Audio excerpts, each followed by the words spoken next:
Olá pessoal, meu nome é Rodrigo Azevedo e hoje vamos falar sobre o transtorno mental relacionado aos jogos eletrônicos. Essa seria uma tradução livre da mais nova classificação internacional de doenças, a CID-11, lançada em janeiro de 2022, que trouxe como uma de suas novidades a Game Disorder, ainda sem tradução oficial para a língua portuguesa. Antes de continuarmos, não deixem de se inscrever no canal, dar o like e escrever nos comentários caso tenham dúvidas ou sugestões para novos vídeos. Escrevam também se já viveram ou conhecem alguma situação curiosa relacionada com o ato de jogar videogame. Vamos continuar então? Essa forma de entretenimento já tem uma longa história. Os primeiros relatos foram ainda no distante ano de 1958, quando o físico William Heimdorff criou o primeiro Tennis for Two. A ideia era entreter os visitantes do laboratório de física em Brookhaven, na Pensilvânia. O primeiro grande sucesso desse segmento foi o cultuado jogo Pong, do Atari, criado pelo engenheiro Nolan Bushnell, nos anos 70 do século passado. No início dos anos 80, os computadores tornaram-se mais populares e os jogos agora não ficavam apenas nos consoles, eles migraram também para os PCs. Já em 1991, temos o primeiro jogo online comercial. Seria uma versão do jogo de xadrez da Apple para o computador Apple One. Em 1997, temos o advento das bandas largas, com conexões de alta velocidade. Agora era possível ter servidores e comunidades inteiras dedicadas apenas aos jogos. Isso tudo sem sair de casa. Não pensem que foi uma transição, mas sim uma adição na indústria do videogame. Os jogos offline, os consoles, os portáteis seguiam sua evolução e toda essa indústria vem interagindo para que o ato de jogar um jogo eletrônico torne-se cada vez mais sedutor. Em números atuais, para ser mais preciso, em março de 2022, a DFC Intelligence estima que 40% da população mundial joga algum tipo de jogo eletrônico. Nós estamos falando de 3,1 bilhões de pessoas ao redor do globo. Uma curiosidade, mais da metade delas jogam de seus celulares. De 1999 a 2004, a indústria de games faturou mais de 21 bilhões de dólares, mais do que 2 vezes todo o faturamento da indústria de Hollywood no mesmo período. Por conta do isolamento social imposto pela pandemia, existiu um aumento pela procura de jogos eletrônicos e afins. Uma boa medida disso foi um estudo divulgado pela Streamlabs, o qual aponta que o Twitch, a maior plataforma mundial de transmissão ao vivo para jogadores, teve um aumento em sua audiência de 83% na pandemia. Foram mais de 5 bilhões de horas de conteúdo visualizado apenas no segundo semestre de 2020. Toda essa história e números é para mostrar que fatalmente iriam ocorrer problemas com alguns desses jogadores. Para quem trabalha na clínica dos comportamentos adictos, é muito comum apresentar uma imagem em pirâmide onde a base, pensando na indústria dos jogos eletrônicos, seriam os jogadores casuais, depois os jogadores frequentes e no topo da pirâmide seriam os que apresentam problemas em suas vidas por conta do hábito intenso em se envolver com o mundo dos jogos eletrônicos. É preciso mostrar também alguns extremos para começarmos a entender que uma questão que poderia ser resolvida ou ressignificada no início pode evoluir para situações catastróficas. Vamos a elas? Vamos lá! Em 2005, um adolescente de 13 anos cometeu vocês sabem o resto, em sua província natal de Tianjin, depois de ter passado por dias seguidos jogando RPG online em um cybercafé. Esse adolescente disse a seus pais que ele havia sido envenenado por jogos e que não conseguia mais se controlar. Ainda no ano de 2005, um reparador industrial de 28 anos visitou um cybercafé na cidade de Daegu e depois de jogar por quase 50 horas teve uma parada cardíaca e morreu em um hospital local. Para finalizar com os exemplos, em 2001, nos Estados Unidos agora, um jovem cometeu vocês sabem bem, por conta de uma traição que sofreu em um jogo online. Como eu falei, esses exemplos são extremos, não é algo comum, longe disso. Vou antecipar alguns números para quem ficou muito preocupado aí do outro lado da tela. Estudos demonstram que apenas 0,3 a 1% dos jogadores podem apresentar os critérios para os jogadores patológicos de jogos eletrônicos.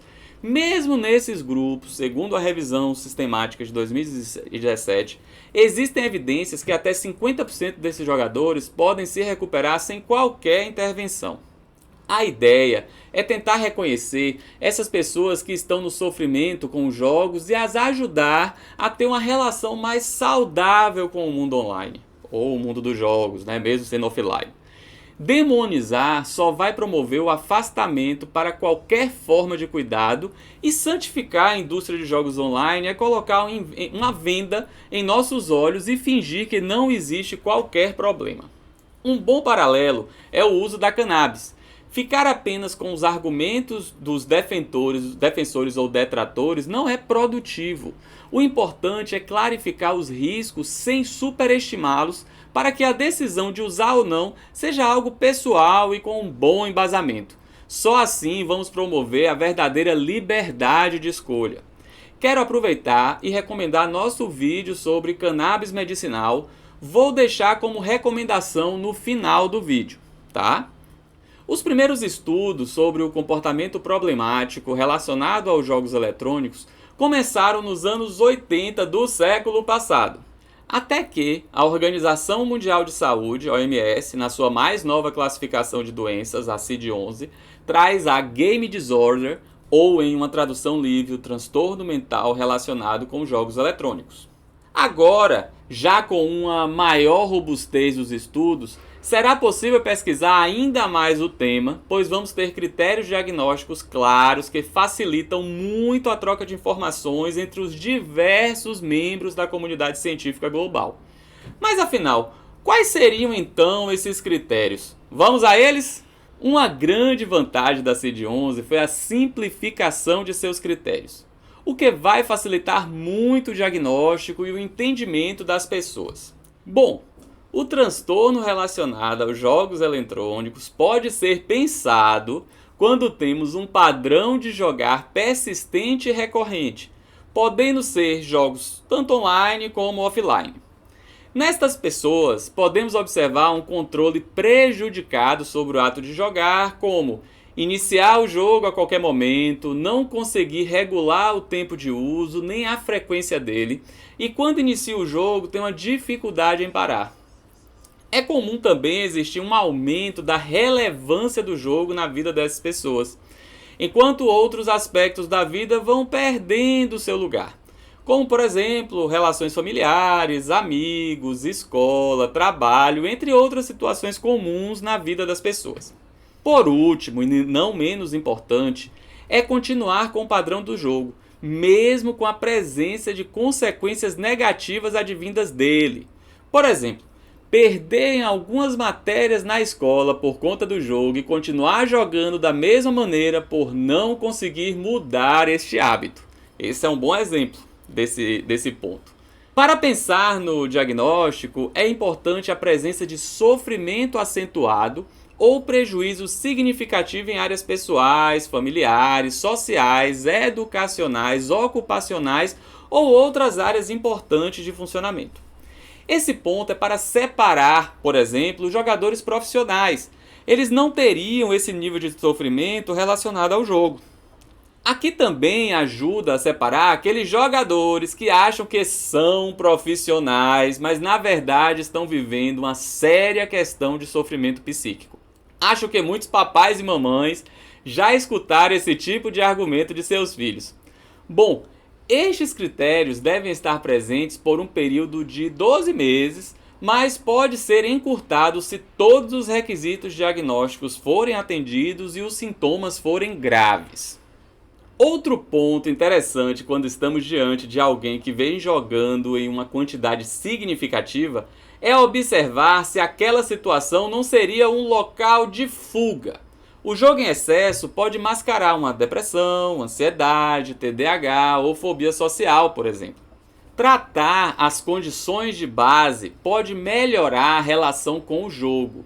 E não olhar para isso pode adicionar mais uma questão séria, como o transtorno relacionado aos jogos eletrônicos ou a game disorder. Essa situação é muito comum na psiquiatria. Quando não tratamos uma questão, com o passar dos tempos, os diagnósticos vão se somando. Essa é uma das importâncias do diagnóstico. Vai ajudar muito a termos um parâmetro bem estruturado, inclusive para cada tipo de jogo. Já imaginou? Hoje vou trazer 2 parâmetros. Um primeiro é da American Medical Association, que fala que mais de 2 horas por dia já pode ser considerado um uso abusivo do videogame. Um outro parâmetro é o Guia da Academia Americana de Pediatria. Fala de não mais que 1 ou 2 horas de tela por dia. Ela fala da hora de tela, isso inclui assistir coisas no YouTube, por exemplo. Acho que muita gente ficou de cabelo em pé agora, e é essa a ideia. Precisamos de parâmetro. Vocês podem pensar assim: ah, Rodrigo, você está exagerando, é só um velho careta querendo acabar com a diversão. Bom, vou avisando para vocês que eu gosto de jogar videogame, jogo desde os meus 13 anos de idade. Já passei pelo Atari, Mega Drive, PC 486, PlayStation 2, 3, Xbox One e agora voltei pro PC. Essa é uma linha de tempo. Eu saía de um, entrava no outro, sempre estava mais ou menos atrasado uma geração, né? Por conta dos valores dos consoles. Nesse momento, no meu tempo livre, eu jogo TFT, que para quem não conhece é o Teamfight Tacticals. Jogo em meu tempo livre, uma média de 2 horas por semana. Vocês escutaram? 2 horas por semana, não é por dia. É inegável os benefícios que o videogame me trouxe. E a literatura mostra isso também. Eu sei que aprendi muito em relação a postergar a gratificação, por exemplo. Essa é uma tática muito comum dos jogos. Você adia uma coisa que você pode ter agora por algo melhor mais na frente.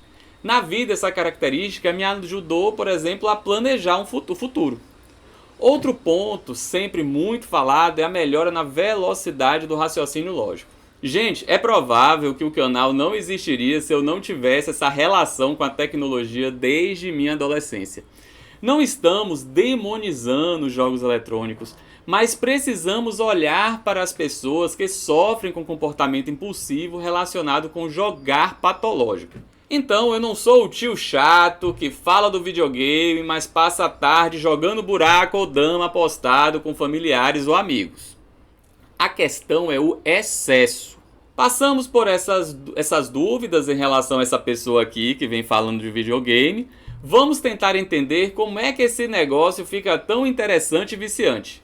Bom, tudo passa pelo sistema de recompensa do próprio jogo, que utiliza um mecanismo em nosso cérebro chamado de loop da compulsão.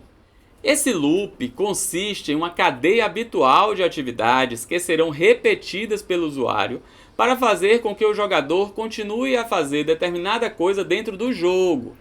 Normalmente esse loop é projetado para criar uma recompensa neuroquímica do usuário e o resultado é uma liberação de dopamina com uma grande sensação de prazer. Vou dar um exemplo, tá certo? Vamos lá. Certa vez eu estava jogando New World. Até fizemos um vídeo no canal, né, próximo da época do lançamento do jogo. E foi nele que falamos de como os MMOs RPGs podem ser extremamente viciantes. Vou colocar no final do vídeo também para quem tiver curiosidade. Bom, voltando para o exemplo, eu estava jogando e a Ariane me viu derrubando umas árvores dentro do jogo. Era isso, algo bem repetitivo. Ela parou, ficou olhando, até me perguntar: é isso o jogo? Parece bem chata essa atividade. Nós demos muitas risadas daquela cena, mas era um loop da compulsão clássico. Quanto mais árvores ele derrubava, mais próximo ficava de um ponto de recompensa no jogo. Acredita, estava sendo divertido derrubar as árvores. Olhando para os aspectos mais da neurociência, o circuito envolvido é o mesmo de qualquer comportamento adicto. É o circuito de recompensa cerebral. Nós até já falamos sobre ele em outros vídeos. Vou apresentar aqui um estudo de 2015 do grupo de Weinstein, que demonstrou que o jogo de videogame está associado à liberação de dopamina semelhante em magnitude à do abuso de drogas e jogos de azar. Nesse estudo foi apresentado imagens de jogos para jogadores de jogos eletrônicos e foram então ativadas regiões do cérebro semelhantes quando imagens de substâncias psicoativas eram apresentadas a dependentes químicos. O mecanismo é muito parecido. Existe um movimento dos governos para tentar de alguma maneira regular esse uso. A China foi uma das primeiras a pensar em alguma espécie de regulação. Em 2005, o governo da República Popular da China introduziu uma restrição de jogos online, limitando o tempo de jogo a 3 horas, após o qual o jogador seria expulso de qualquer jogo que estivesse jogando. Em 2006, relaxou a regra para que apenas cidadãos com menos de 18 anos enfrentassem a limitação. Já agora, em 2021, ano passado, o governo da China publicou uma nova política para obrigar as corporações a atender apenas adolescentes menores de idade na sexta, sábado e domingo, das 20 horas às 21 horas. Eu poderia ficar aqui falando de como individualmente cada país olhou para isso, mas acho melhor falar sobre uma revisão sistemática de 2017 que fala em 3 tipos comuns de políticas governamentais sobre esse tema. Vamos lá, são elas, né? A primeira delas é limitar a disponibilidade de videogames. Pronto. Outra medida seria reduzir os riscos e danos, por exemplo, colocando mensagens de aviso nos videogames. E a terceira seria fornecer serviços de ajuda aos jogadores. Vocês querem saber? Já existem até unidades especializadas para o tratamento de jogadores patológicos de jogos eletrônicos. Em junho de 2006, a clínica Smith & Jones, em Amsterdã, tornou-se a primeira instalação de tratamento na Europa a oferecer um programa de tratamento residencial para os jogadores. É isso, pessoal! O vídeo já está ficando muito longo e caso vocês tenham gostado do tema, não deixem de escrever nos comentários. Vai depender de vocês para que falemos mais sobre isso. Não deixem também de se inscrever no canal, dar o like e compartilhar com seus amigos. Vamos fazer o Papo Psi e a psicoeducação serem espalhadas no YouTube. Um forte abraço para todos vocês e tchau, tchau, até a próxima!